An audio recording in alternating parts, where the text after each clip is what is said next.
Ya, entah kamu bakal ingat aku atau enggak suatu hari nanti. Tapi kalaupun enggak, aku cuma pengen kamu tahu satu hal. Aku pernah sangat mencintai kamu. Dan itu masih. Aku rindu kamu yang dulu. Rindu senyum kamu. Rindu caramu nyandarin kepala di bahuku setiap kita jalan sore. Tapi sekarang, dunia ini agak kejam. Aku harus pulang ke Indonesia, sementara kamu masih di sini, di Australia. Berjuang dengan ingatanmu yang hilang. Jaga diri kamu baik-baik ya. Cepat sembuh ya. Meskipun nanti kamu nggak ingat siapa itu Dot, aku tetap bakal doain kamu dari kamu. Aku pamit ya. Aku tunggu kamu di Indonesia ya Gea. Dan tak ada lagi yang bisa menemaniku. Pagi itu, sinar matahari yang lembut menembus jendela kamar Gea. Dari luar kamar terdengar suara lembut ibunya. Gea, tadi Dot titip salam buat kamu, dan dia sekarang katanya sudah pulang ke Indonesia. Gea langsung menoleh. Dot, ucapnya pelan, seolah nama itu menimbulkan gema samar di dalam hatinya. Iya Dot, teman kamu waktu di Indonesia dulu, jawab ibunya sambil tersenyum kecil. Gea terdiam, jantungnya berdetak lebih cepat tanpa alasan.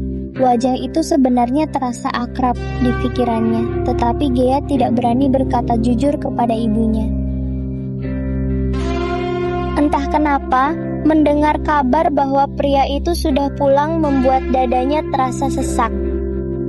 Ada sesuatu di dalam dirinya yang bergerak, perasaan rindu yang tidak seharusnya muncul padahal, menurut pikirannya, ia baru saja mengenal pria itu.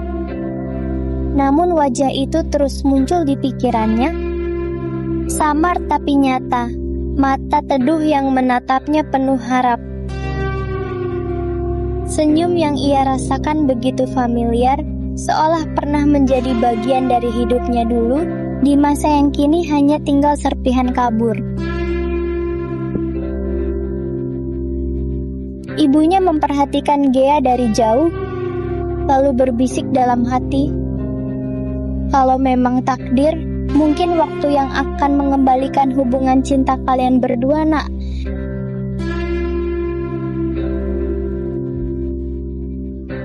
Begitu sampai, suara riuh terdengar dari kejauhan.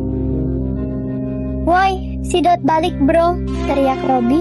Disusul tawa Peot dan Kona yang langsung berlari menghampiri. Mereka menepuk bahunya, menggoda seperti biasa, tapi tatapan mereka berubah begitu melihat wajah Dot yang murung. Kenapa bro? Kok kayak abis kalah perang cinta? Celetuk Peot setengah bercanda. Dot hanya tersenyum kecil lalu menghela napas panjang. Gue ketemu Gea, katanya pelan. Tapi dia gak inget siapa gue. Suasana mendadak hening. Robi menatap Dot dengan serius. Maksud lo, Gea lupa sama lo? Dot mengangguk pelan.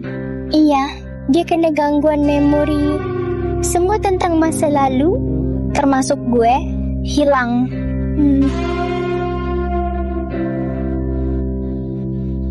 Kona yang biasanya usil, kali ini cuma bisa diam.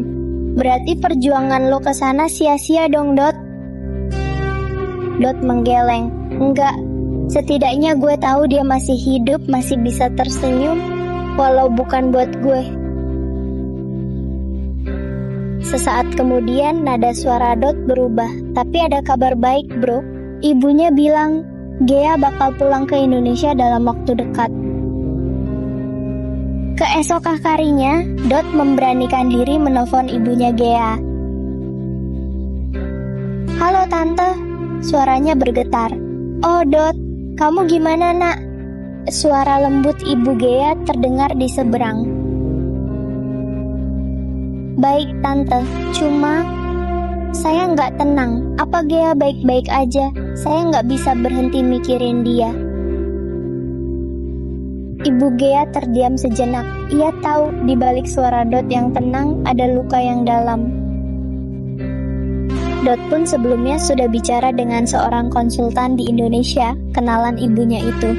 Katanya, proses penyembuhan memori bisa dibantu lewat terapi ingatan emosional. Dan ibunya Gea akan coba cara itu. Terapi lewat kenangan? Tanya Dot pelan. Iya, Tante akan bantu sebisa mungkin. Setelah menutup telepon, Ibu Gea berjalan ke sebuah lemari. Ia membuka album foto lama, foto-foto penuh senyum masa lalu. Gea dan Dot saat tertawa bersama. Gea, coba lihat ini, katanya lembut sambil membuka satu halaman. Gea menatap foto itu lama sekali.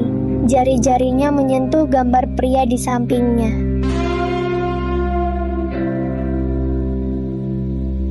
Ini siapa, Ma?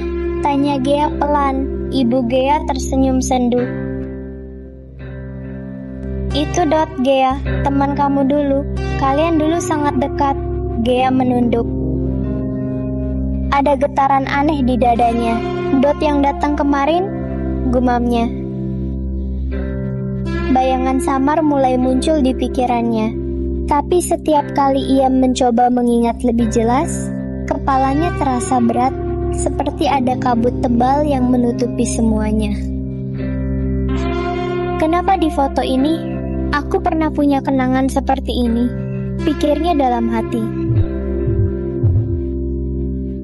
Dan di antara bisikan malam yang sunyi, suara lembut seolah terngiang lagi di telinganya. Aku cuma mau kamu ingat, Gea, dengarkan hatimu.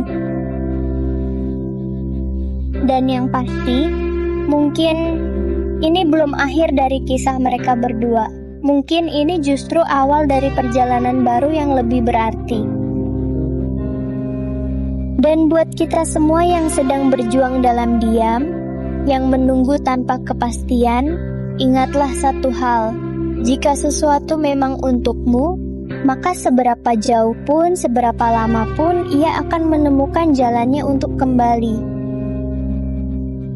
Semoga siapapun yang mendengar kisah ini belajar bahwa cinta sejati bukan hanya tentang memiliki, tapi juga tentang memahami, mengikhlaskan, dan mendoakan. Karena terkadang cinta yang tak diingat masih bisa terasa oleh hati yang tak pernah berhenti berharap.